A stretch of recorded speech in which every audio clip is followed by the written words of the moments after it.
Well, now to a rare situation popping up in Onalaska ahead of the spring election. For the first time in at least 25 years, no one's filed to run for a city council seat, leaving a vacancy on the ballot this April. Crystal joins us once again. And Crystal, how did this all happen? Well, Dustin, it happened after the current alderperson for District 1 filed paperwork in December saying they would not seek another term. When the filing deadline passed, no one else had submitted nomination papers to replace them.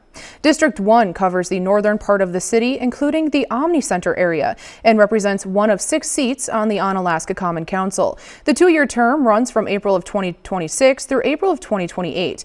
Now, Mayor Kim Smith says city leaders were surprised and couldn't find another example of this happening in recent history. This has never happened before. We were racking our brains and we had our city clerk, Joanne Marcon, look back into the archives. She went back 25 years and she could not find a single incidence of a blank spot on our ballot for alderperson in any of our 3 districts. And because no one filed nomination papers, the election will move forward with no names printed on the ballot for that seat. Instead, voters will decide the winner entirely through write-in votes on Election Day. Mayor Smith says the situation opens the door for residents who may not have considered running before. This is a great opportunity, though, for people who may have been wanting to run for election but intimidated by the process. We're all called to serve in different ways. And fortunately, there are a lot of people who want to give back to their community, and local government is a great way to serve.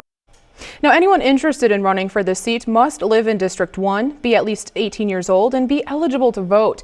And candidates who spend any money campaigning, even as a write-in, must file a campaign finance registration statement with the city clerk, Dustin. Now, this is a race, Crystal, where we're not likely going to know the result on election night, and the election workers are going to have a lot of work to count all of those write-in names. Now, hypothetical situation, what happens if the top vote getter doesn't want to do the job going forward? Right. Well, I'm told that there is a city ordinance that states that they would appoint someone to fill that seat, and then they would have the option to proceed with a special election or moving on to the next regular election. Something that's going to be interesting to follow, another wrinkle in this election season. Thanks, Crystal.